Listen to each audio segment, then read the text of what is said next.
Hello, my friends, Evolutionary Energy Arts family. How are you guys? How are you guys today?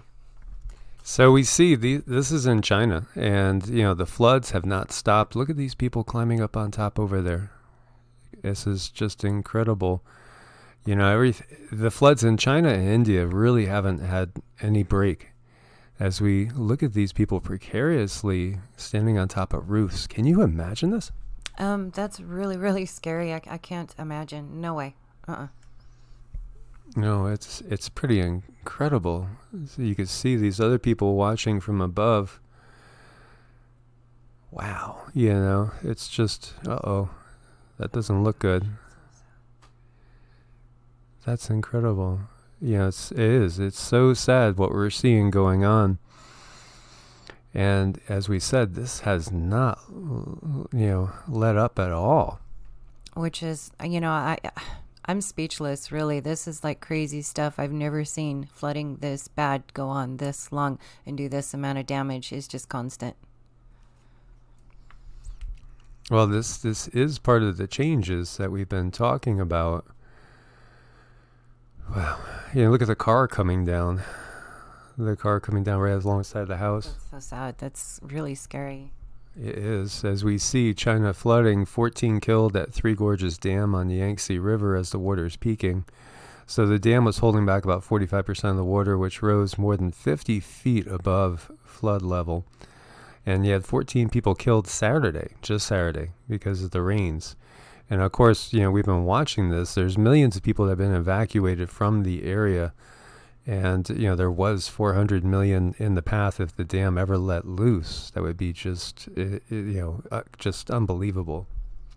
Yeah, I'm watching this and it's like there's going to be some sort of pinnacle of something and it's not going to be pretty. And we see other areas as well with flooding in China. And they've raised their flood response to the second highest level. And it's just inundation, and this is obviously going to cause a lot more issues with crops, with food. Floods wreak havoc in Bihar, as we've been talking about. At least 83 deaths, almost 3 million affected, hundreds of houses washed away. And there's video here as well that it just shows you the intense flooding in India and China. We have a devastating hailstorm that destroyed thousands of acres of crops in western Minnesota. And, this is adding to, what's going to be just monumental food shortages, which are supposed to become very, very evident, perhaps in as little as about a month or so. Yeah, I mean, I've already seen on those stories where you're having less of a choice. Yeah, most definitely. This one farmer said, "We had a wonderful crop, best crop we've had in the area in 5 years. But it took Mother Nature about 20 minutes to change that." And the hailstorm was up to 60 miles long and 6 miles wide. And when it came to crop destruction, it did not discriminate. And there's video there as well. And we had a once in 500 year storm that hit Northland, cutting off the far north from the rest of the country. This is down in New Zealand, as we know they're in wintertime now. We've seen some records falling, down in Australia as well, as far as the temperatures go. Lots of rainfall and snow in areas. And here we are talking about a new ocean that will be forming in Africa. Now they're saying somewhere between 5 and 10 million years. The tectonic plates that form Africa are likely to rip it apart so much that they'll eventually split the continent in two. And, that will change the entire climate of it. But the real question is it really going to be 5 to 10 million years? Or, is it something that happens a lot quicker? And, when I was talking to David Devine recently, we were talking about their timelines. And, he is also of the opinion that the timelines are off as far as, these events that take such long periods of time as well. And we have at least 12 killed as buildings collapse amid Mumbai's third worst July rain since 2015. So multiple areas in India being hard hit and causing buildings to collapse, landslides. We have a shallow 6.1 quake that hits the Tonga region, so we've had some pretty good-sized quakes in the last few days, and we'll keep an eye on that. And we have major explosion in Stromboli, Italy, and this one was the biggest one since like 2017, so good size. It is an active volcano, but increasing in the activity. And there's a volcanic vent detected, and this is in Taiwan, so again, Taiwan's an island loaded with people, so it's most definitely worth monitoring as we're going to see more and more volcanoes coming online. And we see a study reveals hundreds of ancient volcanic eruptions in New Zealand, and if they were to happen in this time period with the people there, it would be absolutely devastating. Thankfully, we haven't had anything like that yet, although we did have that one episode where some people that were vacationing and exploring got too close to White Island, and that was not good. So over here we see Virginia's coast saw 2 to 5 times more nuisance floods in 2019 than the national average, and the floods are increasing. Signs in the sky. You got 2 rare red rainbows appear over Finland and China. So this is strange sounds, and they're asking, are these signs of the end times? Is somebody trying to protect us from something terrible ahead? Are they warning signs of impending disaster? So 2 rare red rainbows suddenly appeared in the sky over China and Finland in 5 days. Is it just a coincidence? Well, it must be meteorological phenomena of some sort causing these to appear. And of course, we do have more moisture all the time, and some will say, well, maybe it's a reflection coming from Nibiru or Planet X. It could be. I mean, a red rainbow. I don't think I've seen that one before. Oh, it's interesting for sure. And so for our temperature outlook from August going into October, it's going to be toasty, above average over much of the country. The vast majority of the country is going to have above average temps, near or slightly above average in Florida, southern South Carolina, southern Georgia, Alabama, Mississippi, Louisiana, and southeastern Texas, and also up on coastal Oregon, Washington, and the northern edge of Montana and North Dakota there. But for the most of us, it's going to be pretty darn toasty. It's been nonstop toasty in the desert. That is for sure. Every day is well over 105. Mm-hmm. Absolutely, yeah. And now we have more mass die-offs, this time starfish. And that's really sad to see. I remember seeing quite a few of those beached one time down in the Caribbean and just trying to throw them back as quickly as possible to keep them going. So another mass die-off. We've seen too many of these.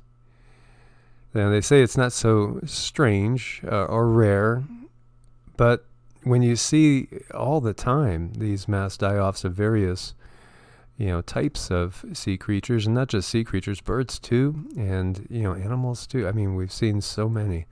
It's really sad. So we have a new study suggesting the moon is millions of years younger than previously thought, and 85 million years younger. Does it really make a big difference in the scheme of things when you're talking 4.51 billion years? I don't think so, really. And is it really that old? Or, what is the story with the moon? Because, my gut says it's not what it looks like.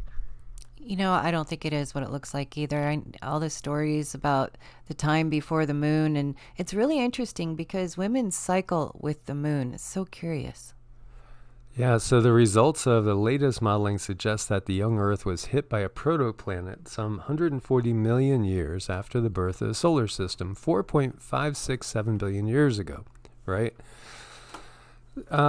We see legends of Tiamat, and that the Earth was created out of Tiamat. How do we have those legends? Did they know, and Tiamat was supposedly a bigger planet, and that's where the asteroid belt currently is. I don't buy the official explanations. I just don't buy it. I feel like they're always trying to get us to think something that's incorrect. Oh, definitely. It's been their game for forever. It has. There's the thought too that it's perhaps some sort of base hollowed out and brought here. That's what certain Native Americans legends say, that it was brought here by the Draco, brought here by these beings to, well, I mean, some say it came after the Younger Dryas event, or right around the Younger Dryas event. And, there's so many monuments that are all around the globe that pertain to the tilt of the earth. And is that tilt, was that always there, or did something cause that? And then when we see some of the legends of, and prophecies, they talk about when we're done with this time period, we won't have that tilt anymore. Things will be straight up, and we'll have more even temperatures and more consistency with our weather. And it's just fascinating to look at all this. Red Square Nebula, one of the most symmetrical celestial objects ever discovered. And so I asked Cindy, what's your impression? Well, it looks like a light body in there, and then the rest of what you see is the aura. Kind of does hit me Merkaba-ish, sort of, light body-ish. As we know, everything has consciousness. Consciousness is all there is when you get down to it in reality. And so, it probably is some sort of being on a level. And this just hit me because I didn't realize that camels were indigenous to North America. So Freeway Project unearths a time when camels roamed San Diego. Not only that, but they dug up a whole bunch of stuff.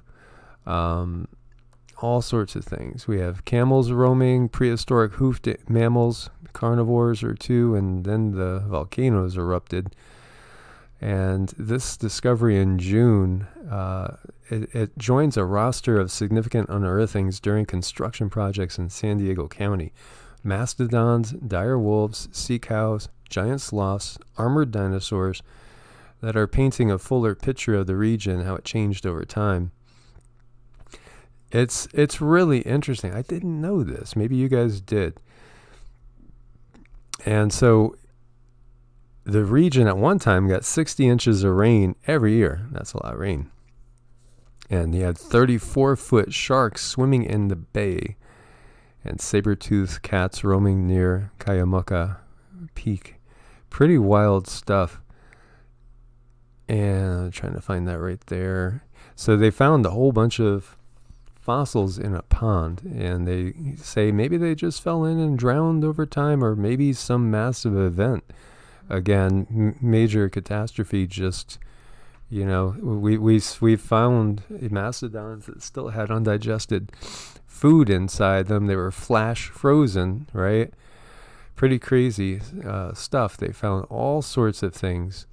And they also unearthed the remains of a camel. Not a new discovery for the region, but always interesting. A lot of people are surprised to learn camels originated in North America before moving to Europe and Asia. They became extinct here about 11,000 years ago. All right, so how did they get to Europe and Asia? That's my question. If they were here and they became extinct here about 11,000 years ago, so did they go over, the land bridge up between Siberia and Alaska? Is that their explanation again? Or maybe they were being traded by Atlanteans. Things that make you go, Yeah, most definitely. Again, everything is kind of hidden. So bugging out on foot, what should you bring? If time is limited and, obviously you can only carry so much stuff, it's one thing if you're able to go by car, but what if you had to bug out by foot? 1 gallon of water per person per day is the usual recommendation, but water weighs basically 8 pounds a gallon. So that's a lot of weight to put on you for even just 3 days. And if you're in the desert, you got to do it because, there's not always water around or available. It's totally different if you're in a rainforest or you're in an area that, say, has a lot of rivers and lakes and you have a filtration system. So water could be a big inhibitor when you're looking at it. And of course, foods as well.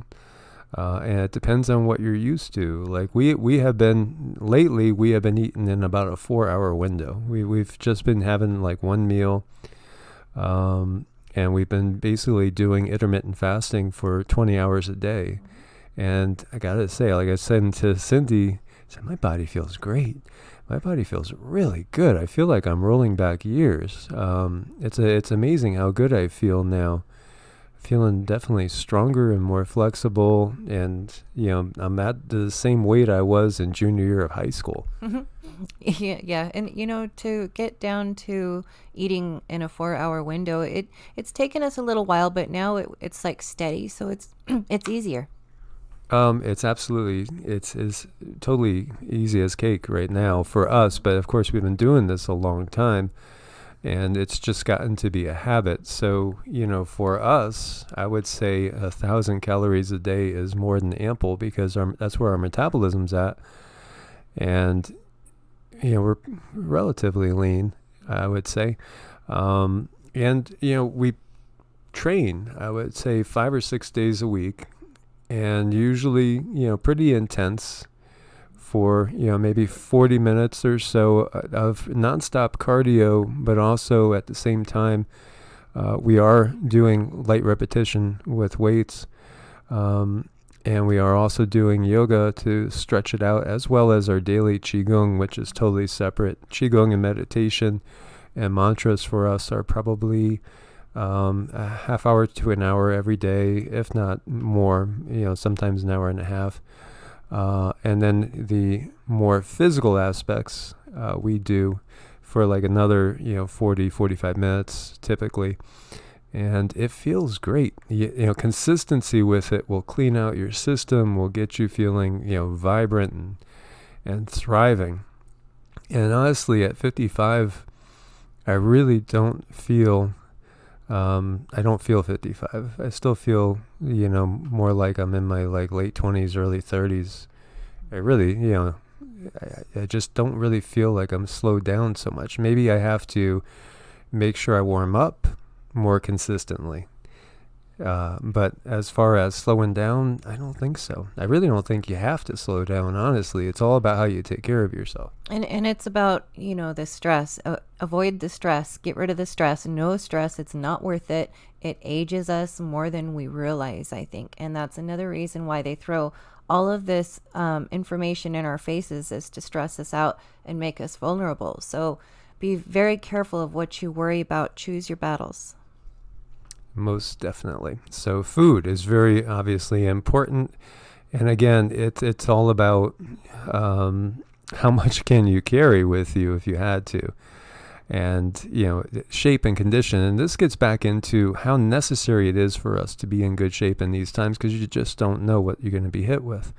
Shelter, how about bringing a tent? Now that changes a lot of things. Like we have two large tents that would be a pain in the ass to use if we had to go off on foot, because they're big and they're bulky. So again, a smaller tent, or even just tarp and maybe a small hammock with a tarp over it, would be another option, because that would get you up off the ground if you're in an area that has lots of trees. Fire, a way to make fire, and I have a survival knife that has like a compass in it, has fire starter in it as well. Communication, cell phone, solar recharger, how about walkie-talkies? A lot of things to think about there, as well as source of lights. We have some great little portable lights that have just lasted for years, and they are so bright as well. First aid and defense. And then what about if your GPS doesn't work? What if it was an EMP or something? Do you have a regular old compass? Do you have maps? That's something else to consider as well. So this one couple has lived for 29 years on an island that they built themselves. And this is up in Vancouver, British Columbia. Beautiful, beautiful area. I've seen some off-grid people up in that area that do things that are amazing, come up with amazing constructions. And this island, they've built themselves. There's video there too. So, when you think about it, if they're self-sufficient, they're on their own little island, they might not even know if they don't pay attention to the news that all this stuff is going on in the world. There's no coronavirus there. Yep. So, guys, thank you so much for your support on Patreon. We can't do it without you. Also on Ko-Fi. As always, guys, be prepared. God bless and namaste. Namaste.